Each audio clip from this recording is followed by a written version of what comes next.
Mykines. These are the ruins of Mykines, center of the old Mycenaean civilization.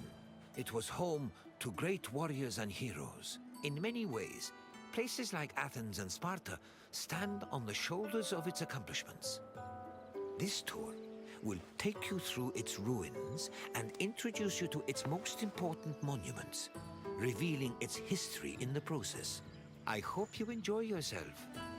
I'll be waiting for you at the end of your visit.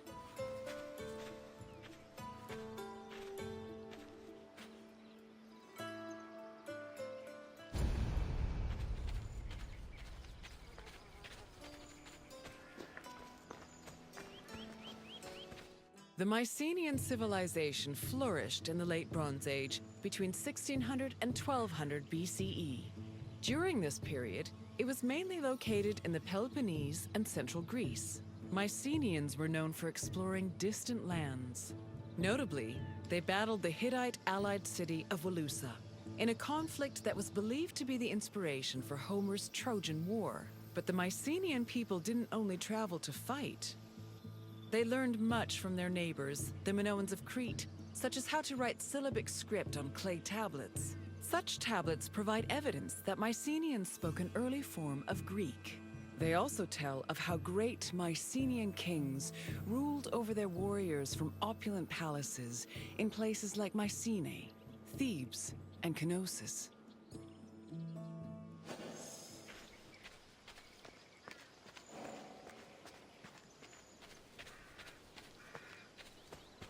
The entrance to Agamemnon's citadel, or the Lion Gate, is one of the most iconic monuments in Mycenae. It is impressive for both its height and for the intimidating rendering on its relief, which depicts two lions standing on either side of a column. Unfortunately, the lions' heads, which were presumably made of a precious metal or higher quality stone, have been lost to time. The gate was most likely meant to greet a triumphant king returning home from successful military campaigns and to awe foreign visitors.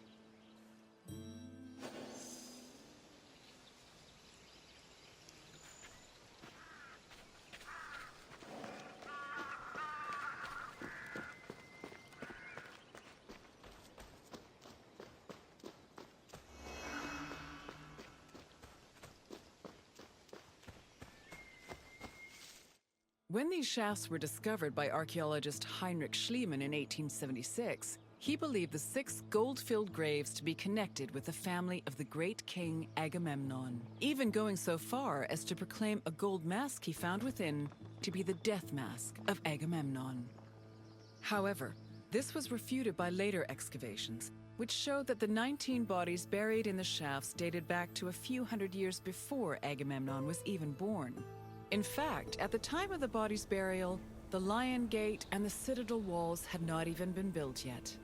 It's estimated that the people in the graves were members of the first Mycenaean dynasty. The graves later became a place of worship for Mycenaean kings, who raised walls to protect them. These walls helped preserve several incredible artifacts, including women's jewelry, death masks, and masterfully crafted weapons.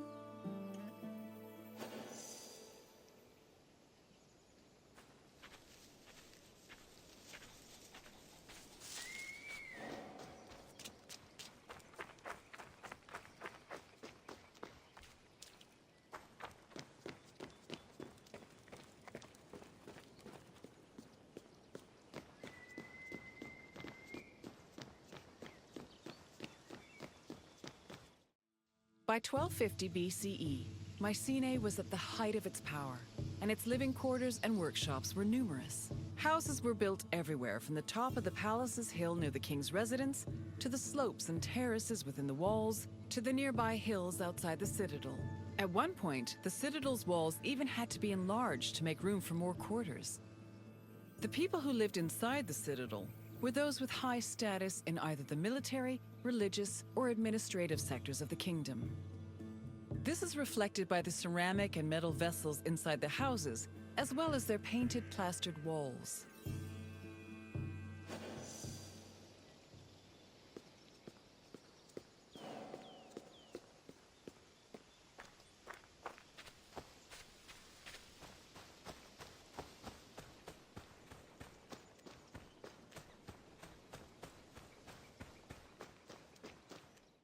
traveler seeking an audience with the king would have first ascended a steep ramp from the Lion Gate to the citadel's summit. Here, they would have walked into the palatial complex through a grand entrance called the Propylon. Once inside, their gaze would immediately be drawn to the palace's main hall, a monumental area known as the Megaron. The vividly decorated Megaron, which glittered with precious objects and colorful frescoes in its heyday, was where the king would have received the traveler.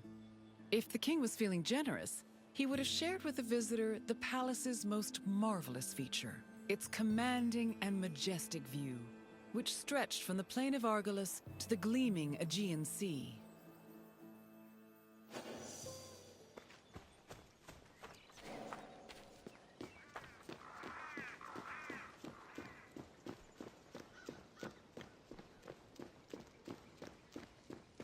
It was in this palace where a legendary Mycenaean king like Agamemnon would have held court. According to Homer and other poets, Agamemnon led the Greeks in the sack of Troy.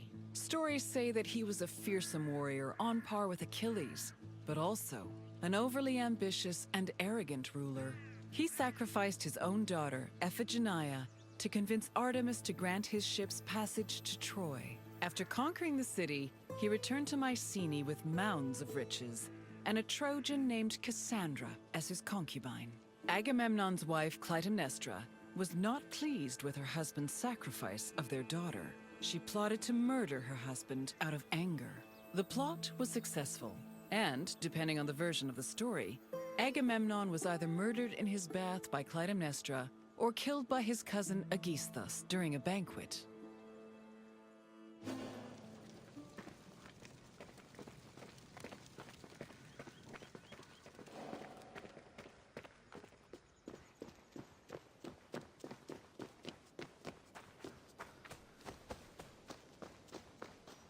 You've completed the tour.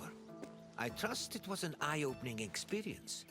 Though it did not last, Mykines was a sort of precursor to what would eventually become the Greek civilization we know today.